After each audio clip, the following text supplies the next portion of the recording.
So I get asked a lot about how I fold my fabric for my bookshelves. So I wanted to show you guys the products I use and kind of how I fold it and secure it.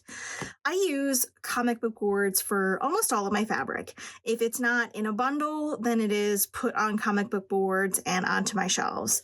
Comic book boards they're like very thick cardstock, and they're cut to 6 3/4 by 10 1/2, which is the size of a comic book, but it's also a very handy size for wrapping fabric. I buy this brand, although I'm sure that there are many others that are just fine. This is just kind of what's in my Amazon purchase history, so it's what I buy. They come in packages of 200 like this, and it's about $20, I believe, for this kind of size package. Make sure you get the current size. I think there's another size that's a little bit bigger, but this size is great. I do like using comic book boards instead of foam core or another just cardstock product, because these are acid free. They're not going to harm your fabric or distort it or discolor it in any way. I also use these little alligator clips. I used to use pins, but I had this kind of horror moment where I realized that the pins could rust or harm my fabric by leaving kind of permanent holes or little discoloration marks. This is not going to penetrate the fabric. It's just going to kind of clip it to itself, and I'll show you how. So I wrap everything larger than a fat quarter onto comic book boards. If it's smaller than a fat quarter, then it just kind of goes into my scrap area. So I take a fat quarter and I fold it so that those 18-inch sides are together. This is the selvage.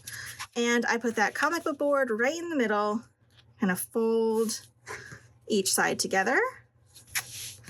And then I take an alligator clip and just secure that edge. You could probably do each side if you really wanted to, but I have found that just one kind of securing that edge is plenty for me. This is a 1-yard cut, so I do it much the same way. I spread it all out,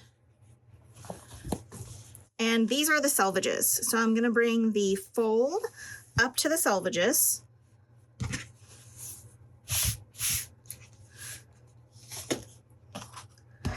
And then you have to kind of find a place to start, and I just wrap it. I try to measure it so I don't end up with like a little tiny skinny strip to secure here. If I had ended up where it was like this much wrapping around the comic book board, I would probably unwrap it and just change where the comic book board was so that I had a little bit more room like I have here. And just the same thing, I'm just going to grab a couple of folds of that and slip that alligator clip around it, and it's done. Now, this is a Kona Club shipment, so there actually is a label for the color on here. I label all of my fabric if I know the color as it's going up onto my shelf. So this color is Pea Pod. So I'm going to just take a Sharpie and I'm going to write Pea Pod in this selvage. Now, this is a selvage area that I would cut off when I was cutting this fabric anyway, so I'm not particularly worried about writing with a permanent marker because I do want it to stay. So I just make sure that I keep my writing up in this area, Pea Pod. Now, Sharpie works great for kind of light to medium fabrics, but if you have a very dark fabric, like say this indigo, then the silver gel pens, this is the Uniball brand, but I'm sure others would work. You can pretty easily mark on very dark fabrics with these pens, and it shows up really well. So you can write indigo on your little swatch here, and it will be just like this, just as readable.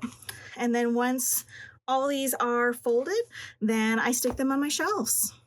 So my bookshelves are the Billy bookcases from IKEA. They are pretty sturdy for the price, especially since they're just holding fabric rather than like super heavy books. And they fit this comic book board kind of height of fabric just perfectly. So I have all my fabric all secure around comic book boards. As I said, I put everything more than a fat quarter on a comic book board, but it can hold substantially more. Some of these have several yards. I even have this comic book board that has 9 yards of fabric wrapped around it. I love this fabric and I wanted enough to make at least a backing or two. So that comic book board still gives it enough kind of stability to stand up on itself. So I can put this on my shelf with all of my other fabrics and it will be neat and tidy. So that's all there is to folding fabric around comic book boards. It really does kind of help keep your fabric stash really nice and organized and fairly wrinkle-free. I still do press my fabric when it's ready to cut, but at least it's not kind of crumpled in a drawer like mine used to be once upon a time. So I'm a big fan of these comic book boards. I hope that helps you guys in your organizational kind of journey. I have all of this fabric to fold today, so I'm going to get on that, and I will see you guys soon. Happy quilting! Oh, there's a dog here. Thanks, Emma.